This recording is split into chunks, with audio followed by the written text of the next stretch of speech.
اور آج سمجھا جاتا ہے کہ شیر افضل مربت جو ہیں وہ تو کوئی بہت خاصی کی چیز ہے پاکستان کی تاریخ میں، ایسا تو پہلے کبھی ہوا ہی نہیں ہے۔ تو یہ غلط فہمی کی بنیاد پر اس قسم کی سوچ ہے، ایسے لوگ ہر دور میں پیدا ہوتے رہے۔ آپ چودھری غفور کو بھول گئے ہیں جو کہ کل تک تو مسلم لیگ نون کے ساتھ تھے اور میاں شریف صاحب کو کندھوں پر اٹھا کر حج کروایا کرتے تھے، اور اسی بنیاد کے اوپر ایم بنے، پھر اسی بنیاد کے اوپر وہ منسٹر بن گئے، اور پھر اب وہ جب ان کو لفٹ نہیں ہوئی تو میاں شریف کے بعد نواز شریف صاحب نے کو لفٹ نہیں کرائی تو پیپلز پارٹی کے پاس چلے گئے ہیں، لیکن وہاں جا کر بھی کوئی بہت بڑا انہوں نے تیر نہیں مارا ہے۔ پھر اسی طرح سے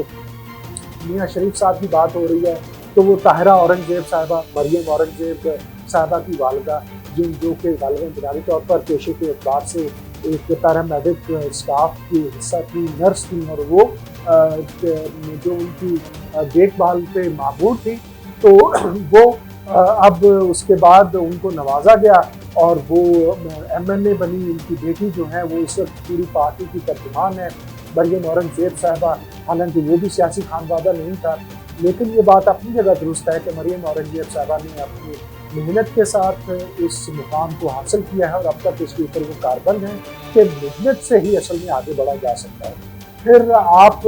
صرف شیر افضل مربت پر نہ رہیے، آپ حافظ فرد کی طرف دیکھ لیجیے۔ حافظ فرد جو ہیں اس مرتبہ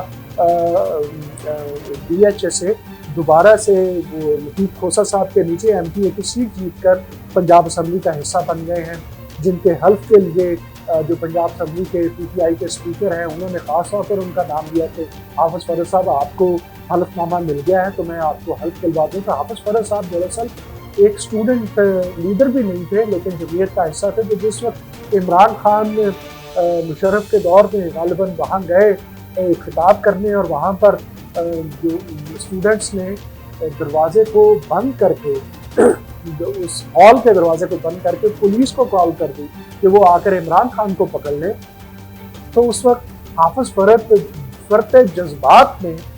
کہنے لگے کہ کیا بکواس ہے، کیا کر رہے ہو، وہ ہمارا مہمان ہے اور آپ اس کو پولیس کو پکڑوانے کی بات کر رہے ہو۔ اس دوران میں ہنگامہ ہوا، عمران خان باہر نکلے، یونیورسٹی کی دیوار پھلانگ کر وہ وہاں سے فرار ہوئے، پولیس کے ہتھے نہیں چڑھے، لیکن بعد میں عمران خان نے حافظ فرد کو اپنے پاس بلایا اور وہ دن گیا اور آج کا دن آیا۔ ایک عام سا اسٹوڈنٹ جو تھا وہ نہ صرف ایم پی اے بنا بلکہ وہ عمران خان کے کار خاص میں اس کا شمار ہوتا تھا اور ہوتا ہے۔ اب علیمہ خان صاحبہ بھی ان پر بہت اعتماد کرتی ہیں، 2 دفعہ وہ ایم پی اے بن چکے ہیں اور اب ماشاءاللہ ان کے بھاگ بات دیکھنے والے ہیں۔ لیکن میں نے یہ سارے جو نام لیے ہیں یہ حالات کی پیداوار ہیں، یہ بائی ڈیزائن پالیٹکس میں نہیں آئے، یہ بس بائی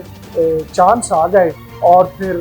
جس طرح کا ان کو بلہ پکڑا ان کے ہاتھ آیا، جس طرح کی گیندیں ملی، جس طرح کی شاٹ کھیل سکتے تھے انہوں نے کھیلی، اور پھر اس کے بعد تاریخ میں ان کا نام لینے والا کوئی نہیں تھا سوائے۔ شکریہ۔